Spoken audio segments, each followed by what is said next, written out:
Comment allier sport et foi? Pour avancer avec Jésus, il y a des règles à respecter comme dans le sport. Changer sa mentalité pour pratiquer le sport par la foi et avoir la foi quand on fait du sport. La Bible est très claire, elle compare souvent la marche avec le Seigneur à une course d'endurance. Et comme dans toute compétition, cette course a certains règlements et règles qui lui sont propres, qui doivent être respectés coûte que coûte et vaille que vaille. Nous devrions les considérer minutieusement si nous ne souhaitons pas être disqualifiés ou éliminés en cours de route, ou pire encore, être refusés à l'arrivée aux portes du ciel, aux portes du paradis.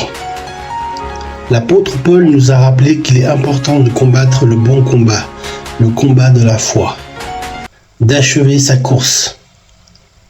Il déclarera: tu as combattu le bon combat, tu as achevé ta course. Le royaume des cieux, le royaume de Dieu t'est réservé désormais.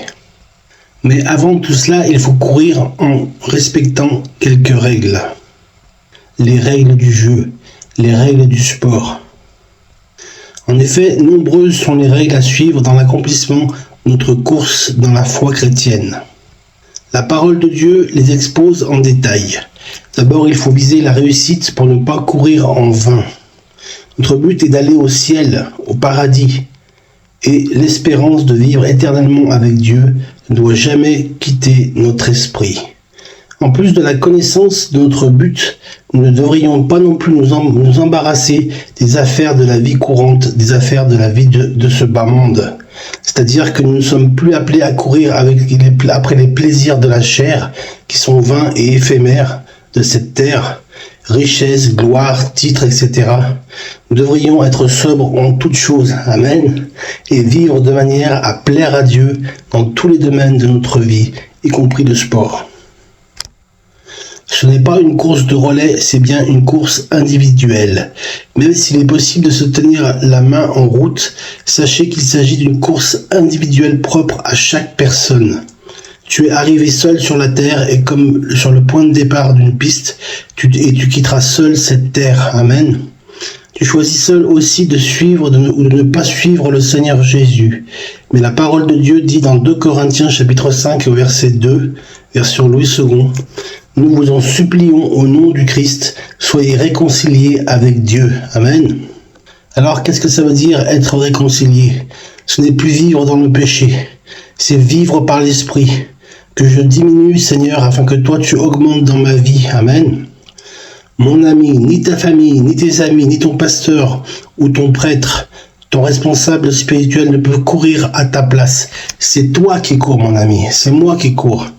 Bien sûr que toute entraide est la bienvenue, comme les spectateurs et les managers qui offrent à boire en route aux participants assoiffés et fatigués. Mais cela ne leur permet en aucun cas de courir à ta place. C'est toi qui dois faire le job, mon ami, c'est toi qui cours. C'est toi qui cours, amen.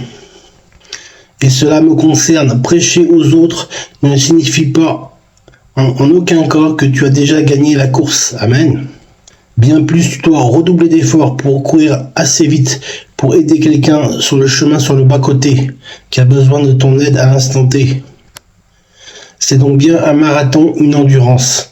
Quand j'ai passé mon baccalauréat en 1989, je me suis préparé physiquement tous les jours. Après les cours, j'arrivais à 18h à la maison, je prenais un petit quelque chose à boire ou à manger, et je partais faire 5-6 km dans les rues de Genasse où j'habitais alors, et j'avais 17 ans.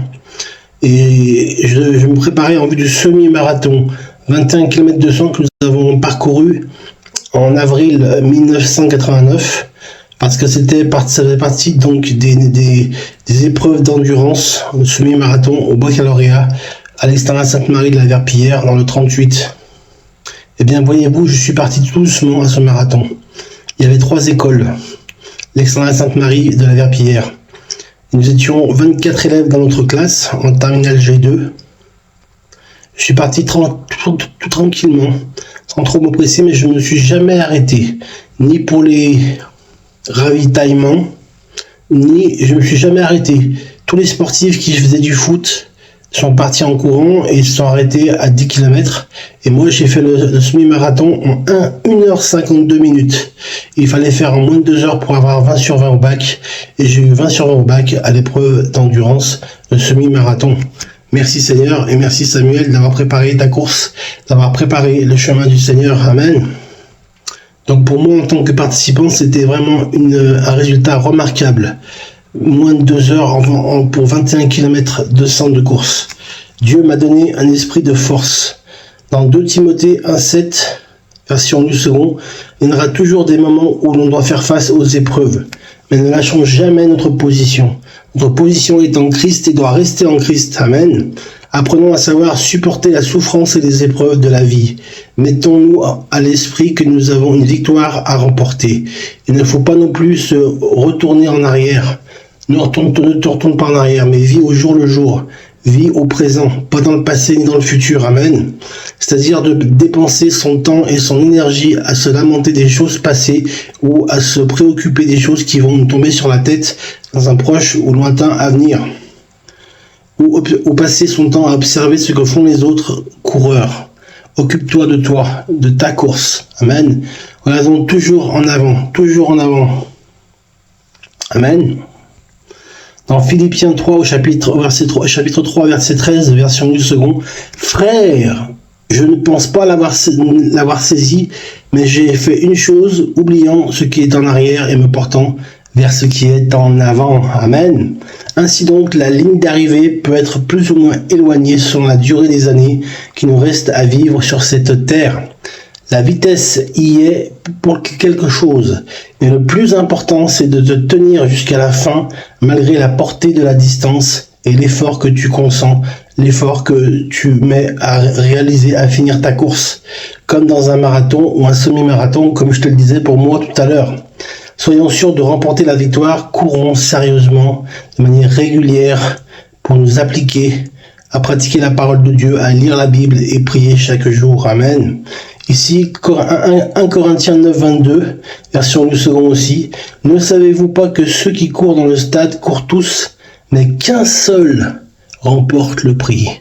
Courez de manière à le remporter. Ce que je te souhaite, mon ami, c'est de remporter le prix de la vocation céleste que Dieu t'a préparé d'avance. Et que quand tu seras devant lui, aux portes des cieux, il te dira « Bon et fidèle serviteur, rentre dans la joie de ton maître. » Sois béni, mon ami, que Dieu te garde. Prie, insiste. Et tu verras, Dieu se révélera à ton cœur. Que Dieu te bénisse abondamment. Amen, à bientôt.